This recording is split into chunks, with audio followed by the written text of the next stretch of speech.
Hey YouTubers, MTK, the Talktopus, back with you today, and me and Larry got some hangout time, so you're going to get to meet Larry here shortly. And just before you do, there's a couple things I wanted to let you know. The MTK, the Talktopus, I've been trying to change the title card now, so it's not going to say MTK's Live Captures anymore. But to do that, way back when I started the thing, here, I'll open the back ones, man. So we don't have to open that. Just pull out the back, it'll be better. Way back in the day when I started it, right, I had it say MT Karthik because they give you an option when you first open your YouTube, and I didn't want to do that because that's dumb. Now that it's MTK the Talktopus, I want it to be MTK the Talktopus throughout. So I am going to change that, and then it'll all be inconsistent again. However, Larry Alt is my pal, my bud, my friend, first friend I've ever had in my whole life who turned 69, which is cool shit, because it's the greatest number in the world. Gay, straight, lesbian, transgender, male, like me, straight, or female, gay, doesn't matter. Everybody loves 69. It's like what? So Larry is my first friend who turned 69. But more than that, we're pals because we got the Cali connection. Larry worked for the city of San Diego for a very, very long time, a few decades. And he's exceptionally knowledgeable about music. You may have seen Larry before because I got Larry up talking about the Devonshire Festival. That thing's got about 160 hits already, so y'all may have seen him before. But without further ado, my man Larry, right here. Let's see if I can make this swivel like that. Is that gonna work? What do you think? Hello, people. How you doing today? Are you gonna have to take it? Well, you're the cameraman. I'm the guest of the show. So right. You all right? You should run the camera. No, it's not already. Anyway.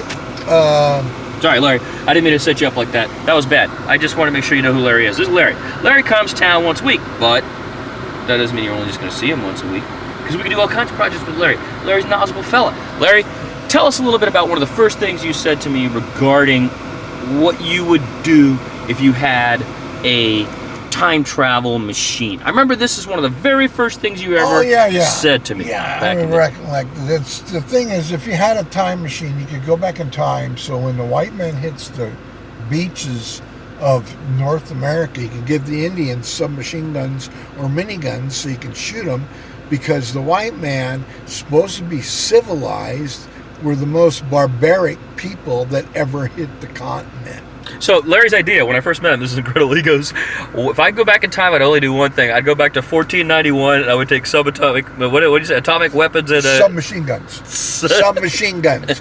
Like M60s, Uzis, and give them to the Indians, AK-47s, AR-16s, stuff like that. Automatic weapons, and give them to the Indians, so when Christopher Columbus lands, he never leaves. Bingo. See, now this is pretty great. So that's one of the very first things Larry and I ever talked about. And we've talked about several things, and I have learned a lot about music from Larry. I love music, but to be honest, I have a hard time remembering nowadays. I just don't have space in my brain or whatever. I know, I need you to hold it because I can't do the 20 things at once. Here's what I'm going to do. We're not going to do more rigging here.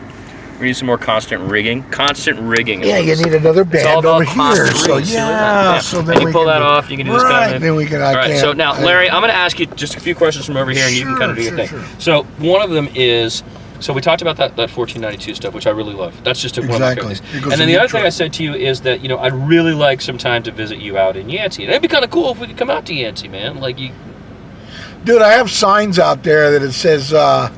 No trespassing. If you're shot, you'll be found in the morning. If you're alive, you're shot again. So you have signs. And they have real bullet holes from a 45 long Colt. New Vaquero. So you're saying the odds of us coming out to see you in the answer are kind of slim? Because I know you. It's just for the people I don't know. It's like I moved to Texas for taxes because you don't pay no state tax, which is great. And then, of course, guns. The weapons I have are classified assault weapons in California uber alles. But here in Texas, they're just regular rifles. So regular firearms. Yeah. NRA forever. Cool. So now the next thing I want to. So this is just the three things that Sacramento. that Larry and I talked about when we first met, right? And so I want to just quickly run them down because Larry's got to go, and we didn't really have time to hang out today and do the proper. But I wanted to make sure you all know who Larry is, because if you already watching my channel, you do, and if you are new, because now it's MTK the Talktopus, you're going to know that one of my guests is going to be Larry. And so the other thing, Larry, I was going to ask you is that is to talk just a little bit about music, because we want people to know. And one of the ways I always direct Larry when I'm introducing him to other folks is I say, dude, his first concert, he saw. Well, I'll let Larry tell you what his very first concert was, to be honest. Well, it was back in 1967, so that kind of dates me to the millennia era. And anyway, it was The Who. It was booked as a dance for $3.50.